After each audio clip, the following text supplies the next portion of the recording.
Hi everyone, welcome to another Alloutdoor1 video.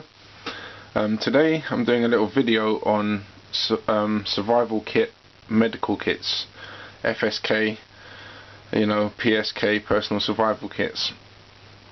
Now I've got two medical survival kits that I've got put together at the moment, and I've had both of these set up for a couple of years now, and they're working well for me so far. Obviously the items contained within are fairly simple medical items which I feel as though I can use proficiently. I have recently been on a NHS accredited first aid course which taught me to deal with a variety of injuries and maladies. Also when I was younger, I was in the military cadets and also had my first level medical training as well. And so this recent NHS course basically just reinforced everything I learnt back then and added extra into that knowledge. So first up we have my personal first aid kit, which is what I always carry in the woods with me when I'm by myself, or generally if I'm going out anywhere for a night or two or more, then this always travels with me. The most likely injuries you're probably going to face out in the woods are probably mechanical injuries such as falling over, spraining an ankle, breaking a leg, breaking a bone in general, or sprains and strains. Also cuts are obviously going to be quite common, especially if you're using any kind of cutting implements, knives, axes, saws, etc. Then obviously the likelihood of you receiving such an injury is always there. Along with another likely source of injury is fire. Obviously, especially in cold weather conditions, you're going to probably want to be having a fire in the wild, and even such a thing as your body cooling and then you can't even detect the heat. I've given myself numerous blisters along my legs where I've been sitting too close to the fire, but was so cold initially that I hadn't even noticed them developing till afterwards. So I think those are definitely the three most common injuries that I've experienced out in the wilds. So basically this kit addresses those injuries and also gives some medication for more kind of internal issues. So we'll go right ahead with the first item. This is a Savlon dry antiseptic spray based in iodine. As I said, you may have seen this kit in my Woods EDC survival toolkit. It's the same kit from there, but I'm just showing it for this video. Obviously this is good for providing antiseptic for any cuts, injuries, any breaks to the skin. Keep the bacteria out of there and minimize the risk of infection of any type. Obviously it's a dry spray as well, so basically helps the cuts dry out and helps the scab form. So it's a good little item to have with you, and easy to apply with one hand, etc, etc. Next up we have a little tin. Because of the contents of here, I've decided to put them in a tin just to keep them safe. First up we have just a writing pad to take any kind of notes.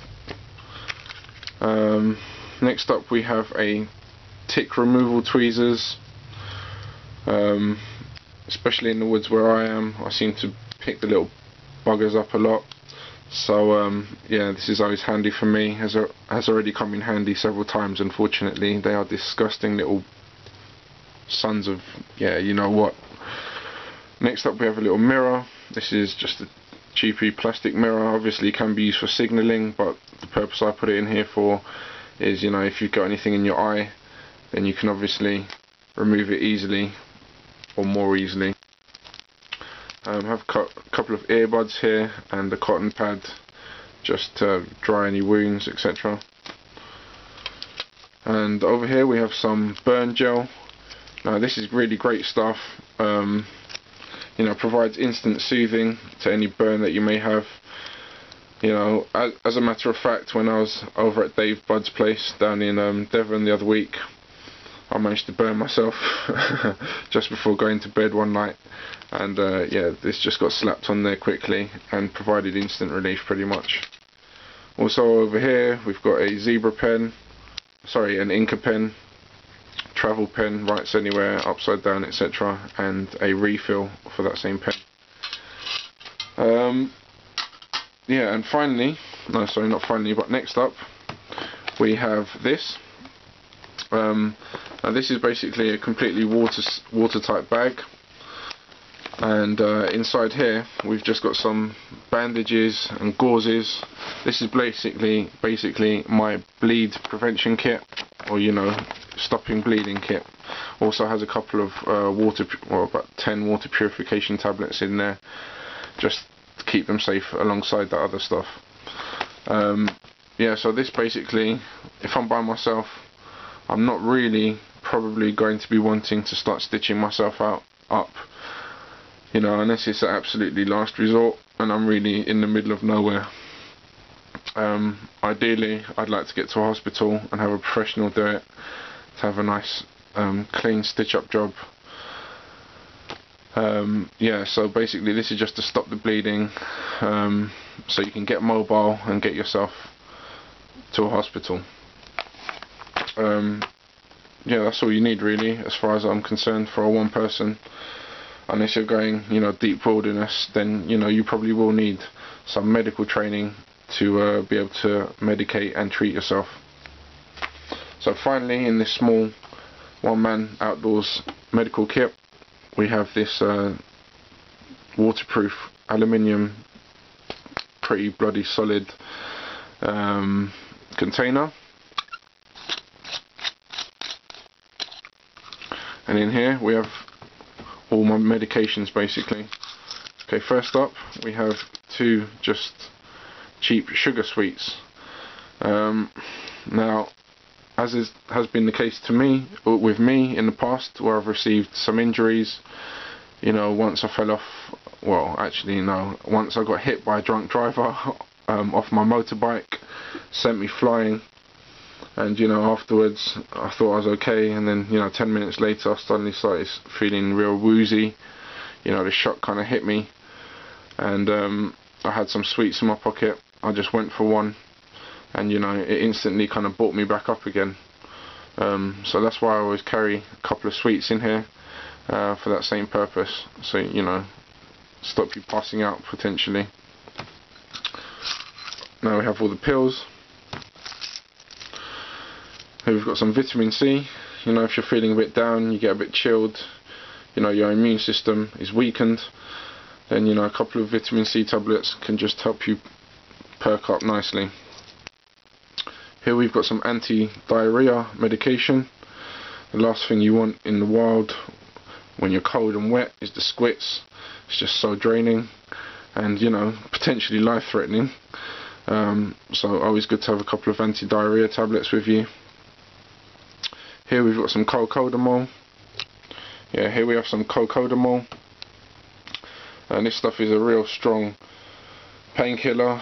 You know, I'm completely generally against taking any kind of medication if I can possibly avoid it. I'll just generally rather just get through the pain. But sometimes even me, big tough guy, has to admit that, you know, a little pain relief does come in handy and just helps you get on with things. More importantly, you know, it's just psychologically it can help you a lot in, you know, in a tough situation.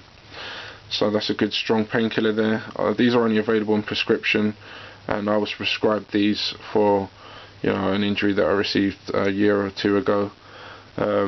So yeah, just keep them in there as well.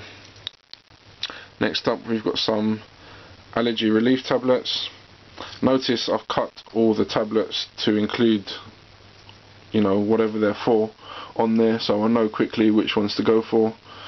Personally, I'm not allergic to anything as far as I know, but you know, other people are and can be seriously allergic, so this could also be a lifesaver. Over over here we've got some ibuprofen capsules, liquid ones. These are basically quickly absorbed into the body and provide a lower level of pain relief than the cocodamol, and you know, they don't make you drowsy either, whereas the cocodamol can do. So that's just another alternative if you don't want anything as strong as the cocodamol. And finally we just have another cocodamol, another allergy relief tablet. So that's the contents of my personal first aid kit, which I always take with me into the woods. I'll just stick this stuff all back in together and I'll show you the next kit.